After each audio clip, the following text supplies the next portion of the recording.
being concluded. Farewell to the Chairman Rajya Sabha, Honorable Prime Minister.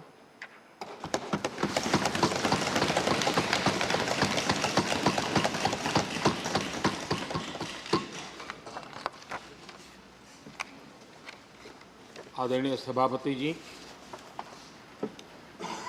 आज हम सब सदन के सभापति और देश के उपराष्ट्रपति आदरणीय श्री वेंकैया नायडू जी को उनके कार्यकाल की समाप्ति पर उन्हें धन्यवाद देने के लिए उपस्थित हुए हैं।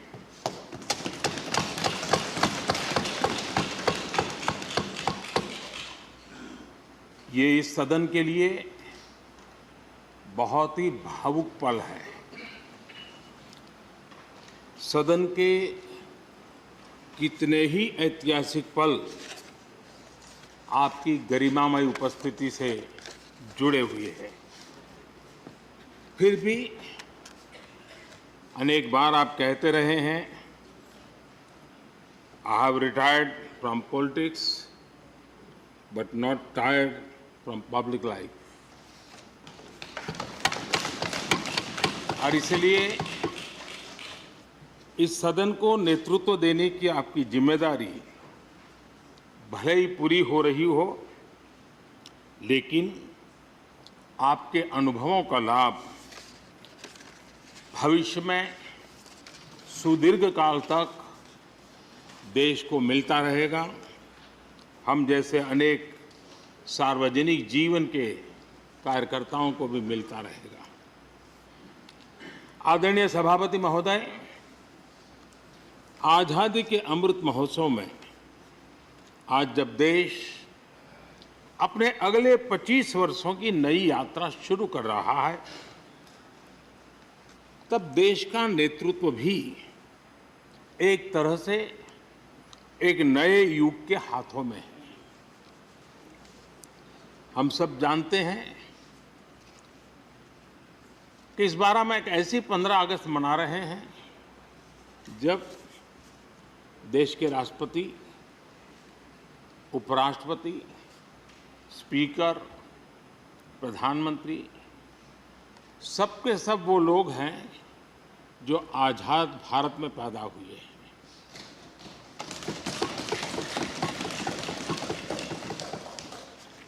और सबके सब बहुत ही साधारण पृष्ठभूमि से आते हैं। मैं समझता हूं उसका अपना एक सांकेतिक महत्व है, साथ में देश के नए युग का एक प्रतीक भी है। आदरणीय सभापति महोदय, आप तो देश के एक ऐसे उपराष्ट्रपति हैं जिसने अपनी सभी भूमिकाओं में हमेशा युवाओं के लिए काम किया है। आपने सदन में भी हमेशा युवा सांसदों को आगे बढ़ाया, उन्हें प्रोत्साहन दिया। आप लगातार युवाओं के संवाद के लिए यूनिवर्सिटीज और इंस्टीट्यूशंस लगातार जाते रहे हैं। नई पीढ़ी के साथ आपका एक निरंतर कनेक्ट बना हुआ है और युवाओं को आपका मार्गदर्शन भी मिला है और युवा भी आपको मिलने के लिए हमेशा उत्सुक रहे हैं। इन सभी संस्थानों में आपकी लोकप्रियता भी बहुत रही है। मुझे बताया गया कि वाइस प्रेसिडेंट के रूप में आपने सदन के बाहर जो भाषण दिए, उनमें करीब करीब 25% युवाओं के बीच में रहे हैं। ये भी अपने आप में एक बहुत बड़ी बात है। आदरणीय सभापति महोदय, व्यक्तिगत रूप से मेरा यह सौभाग्य रहा है कि मैंने बड़े निकट से आपको अलग अलग भूमिकाओं में देखा है। बहुत सारी आपकी भूमिका ऐसी भी रही जिसमें आपके साथ कंधे से कंधा मिलाकर कार्य करने का भी मुझे सौभाग्य मिला है। पार्टी कार्यकर्ता के रूप में आपकी वैचारिक प्रतिबद्धता रही हो, एक विधायक के रूप में आपका कामकाज हो, सांसद के रूप में सदन में आपकी सक्रियता हो, भारतीय जनता पार्टी के अध्यक्ष के रूप में आपका सांगठनिक कौशल्य और लीडरशिप की बात हो, कैबिनेट मंत्री के रूप में आपकी मेहनत, नवाचार का आपका प्रयास और उससे प्राप्त सफलताएं देश के लिए बहुत उपकारक रही है, या फिर उपराष्ट्रपति और सदन में के सभापति के रूप में आपकी गरिमा और आपकी निष्ठा। मैंने आपको अलग अलग जिम्मेदारियों में बड़े लगन से काम करते हुए देखा है। आपने कभी भी किसी भी काम को बोझ नहीं माना। आपने हर काम में नए प्राण फूंकने का प्रयास किया है। आपका जज्बा, आपकी ये लगन हम लोगों ने निरंतर देखी है। मैं इस सदन के जरिए प्रत्येक माननीय सांसद और देश के हर युवा से कहना चाहूंगा कि वो समाज, देश और लोकतंत्र के बारे में आपसे बहुत कुछ सीख सकते हैं।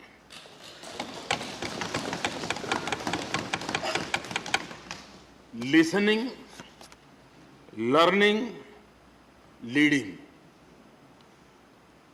कनेक्टिंग, कम्युनिकेटिंग, चेंजिंग और रिफ्लेक्टिंग, रिकनेक्टिंग जैसी किताबें आपके बारे में बहुत कुछ बताती हैं। आपके ये अनुभव हमारे युवाओं को गाइड करेंगे और लोकतंत्र को मजबूत करेंगे। आदरणीय राष्ट्रपति महोदय, आपकी किताबों का जिक्र मैंने इसलिए किया क्योंकि उनके टाइटल में आपकी वो शब्द प्रतिभा झलकती है जिसके लिए आप जाने जाते हैं। आपके वन लाइनर्स, बीट लाइनर्स होते हैं और विन लाइनर्स भी होते हैं।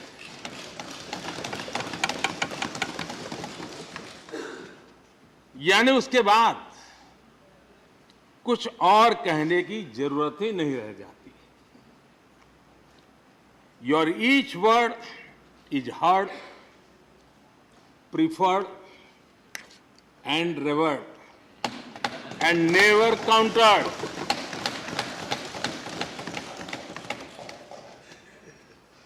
कैसे कोई अपनी भाषा की ताकत के रूप में और सहजता से इस सामर्थ्य के लिए जाना जाए और उस कौशल से स्थितियों को दिशा मोड़ने का सामर्थ्य रखे, सचमुच में आपके इस सामर्थ्य को मैं बधाई देता हूं। साथियों, हम जो भी कहते हैं वो महत्वपूर्ण तो होता ही है, लेकिन जिस तरीके से कहते हैं उसकी अहमियत ज्यादा होती है। किसी भी संवाद की सफलता का पैमाना यही है कि उसका गहरा इम्पैक्ट हो, लोग उसे याद रखें और जो भी कहें उसके बारे में लोग सोचने के लिए मजबूर हो। अभिव्यक्ति की इस कला में वेंकैया जी की दक्षता उस बात से हम सदन में भी और सदन के बाहर देश के सभी लोग भली भांति परिचित हैं। आपकी अभिव्यक्ति का अंदाज जितना बेबाक है उतना ही बेजोड़ भी है। आपकी बातों में गहराई भी होती है, गंभीरता भी होती है, वाणी में बीट भी होता है और वेट भी होता है, वार्मथ भी होता है और विजडम भी होता है। संवाद का आपका तरीका ऐसे ही किसी बात के मर्म को छू जाता है और सुनने में मधुर भी लगता है। आदरणीय सभापति महोदय, आपने दक्षिण में छात्र राजनीति करते हुए अपना राजनीतिक सफर शुरू किया था। तब लोग कहते थे कि जिस विचारधारा से आप जुड़े थे उसका और उस पार्टी का निकट भविष्य में तो दक्षिण में कोई सामर्थ्य नजर नहीं आता है, लेकिन आप एक सामान्य विद्यार्थी कार्यकर्ता से यात्रा शुरू करके और दक्षिण भारत से आते हुए उस पार्टी के राष्ट्रीय अध्यक्ष के शीर्ष पद तक पहुंचे। ये आपकी एक अविरत विचार निष्ठा, कर्तव्य निष्ठा और कर्म के प्रति समर्पण भाव का प्रतीक है। अगर हमारे पास देश के लिए भावनाएं हो, बात कहने की कला हो, भाषाई विविधता में आस्था हो, तो भाषा, क्षेत्र हमारे लिए कभी भी दीवार नहीं बनती हैं। ये आपने सिद्ध किया है। आदरणीय सभापति महोदय, आपकी कही एक बात बहुत लोगों को याद होगी, मुझे तो विशेष रूप से याद है। मैंने हमेशा सुना है आप मातृभाषा को लेकर के बहुत ही टची रहे हैं, बड़े आग्रही रहे हैं, लेकिन उस बात को कहने का आपका अंदाज भी बड़ा खूबसूरत है। जब आप कहते हैं कि मातृभाषा आंखों की रोशनी की तरह होती है, मातृभाषा आंखों की रोशनी की तरह होती है, और आप आगे कहते हैं और दूसरी भाषा चश्मे की तरह होती है। ऐसी भावना हृदय की गहराई से ही बाहर आती है। वेंकैया जी की मौजूदगी में सदन की कार्रवाई के दौरान हर भारतीय भाषा को विशिष्ट अहमियत दी गई है। आपने सदन में सभी भारतीय भाषाओं को आगे बढ़ाने के लिए काम किया। सदन में हमारी सभी 22 शेड्यूल लैंग्वेज में कोई भी माननीय सदस्य बोल सकता है, उसका इंतजाम आपने किया। आपकी ये प्रतिभा, आपकी ये निष्ठा आगे भी सदन के लिए एक गाइड के रूप में हमेशा हमेशा काम करेगी। कैसे संसदीय और शिष्ट तरीके से भाषा की मर्यादा में कोई भी अपनी बात प्रभावी ढंग से कह सकता है, इसके लिए आप प्रेरणापुंज बने रहेंगे। आदरणीय सभापति महोदय, आपकी नेतृत्व क्षमता, आपके अनुशासन ने इस सदन की प्रतिबद्धता और प्रोडक्टिविटी को नई ऊंचाई दी है। आपके कार्यकाल के वर्षों में राज्यसभा की प्रोडक्टिविटी 70% बढ़ी है। सदन में सदस्यों की उपस्थिति बढ़ी है। इस दौरान करीब करीब 177 बिल पास हुए या उन पर चर्चा हुई, जो अपने आप में कीर्तिमान है। आपके मार्गदर्शन में ऐसे कितने ही कानून बने हैं जो आधुनिक भारत की संकल्पना को साकार कर रहे हैं। आपने कितने ही ऐसे निर्णय लिए हैं जो अपर हाउस की अपवर्ड जर्नी के लिए याद किए जाएंगे। सचिवालय के काम में और अधिक एफिशिएंसी लाने के लिए भी आपने एक समिति का भी गठन किया। इसी तरह राज्यसभा सचिवालय को सुव्यवस्थित करना, इंफॉर्मेशन टेक्नोलॉजी को बढ़ावा देना, पेपरलेस काम के लिए ई ऑफिस सिस्टम को लागू करना, आपके ऐसे कितने ही काम हैं जिनके जरिए उच्च सदन को एक नई ऊंचाई मिली है। आदरणीय सभापति महोदय, हमारे यहाँ शास्त्रों में कहा गया है, न सा सभा यत्र न सन्ति वृद्धा न ते ये न वदन्ति धर्मम। अर्थात जिस सभा में अनुभवी लोग होते हैं वही सभा होती है, और अनुभव लोग वही है जो धर्म यानी कर्तव्य की सीख दें। आपने मार्गदर्शन में राज्यसभा ने इन मानकों को पूरी गुणवत्ता से पूरा किया है। आप माननीय सदस्यों को निर्देश भी देते थे और उन्हें अपने अनुभवों का लाभ भी देते थे, और अनुशासन को ध्यान में रखते हुए प्यार से डांटते भी थे। मुझे विश्वास है कि किसी भी सदस्य ने आपके किसी भी शब्द को कभी अन्यथा नहीं लिया। ये पूंजी तब पैदा होती है जब व्यक्तिगत जीवन में आप उन आदर्शों और मानकों का पालन करते हैं। आपने हमेशा इस बात पर बल दिया कि संसद में व्यवधान एक सीमा के बाद सदन की अवमानना के बराबर होता है। मैं आपके इन मानकों में लोकतंत्र की परिपक्वता को देखता हूं। पहले समझा जाता था कि अगर सदन में चर्चा के दौरान शोरगुल होने लगे तो कार्यवाही को स्थगित कर दिया जाता है, लेकिन आपने संवाद, संपर्क और समन्वय के जरिए न सिर्फ सदन को संचालित किया बल्कि उसे प्रोडक्टिव भी बनाया।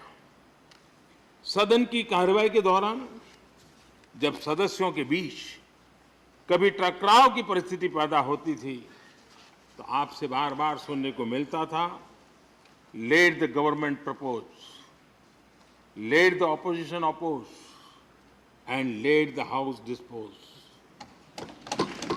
इस सदन को दूसरे सदन से आए विधेयकों पर निश्चित रूप से सहमति या असहमति का अधिकार है। यह सदन उन्हें पास कर सकता है, रिजेक्ट कर सकता है या अमेंड कर सकता है, पर उन्हें रोकने की, बाधित करने की परिकल्पना हमारे लोकतंत्र में नहीं है। आदरणीय सभापति महोदय, हमारी तमाम सहमतियों और असहमतियों के बावजूद आज आपको विदाई देने के लिए सदन के सभी सदस्य एक साथ उपस्थित हैं।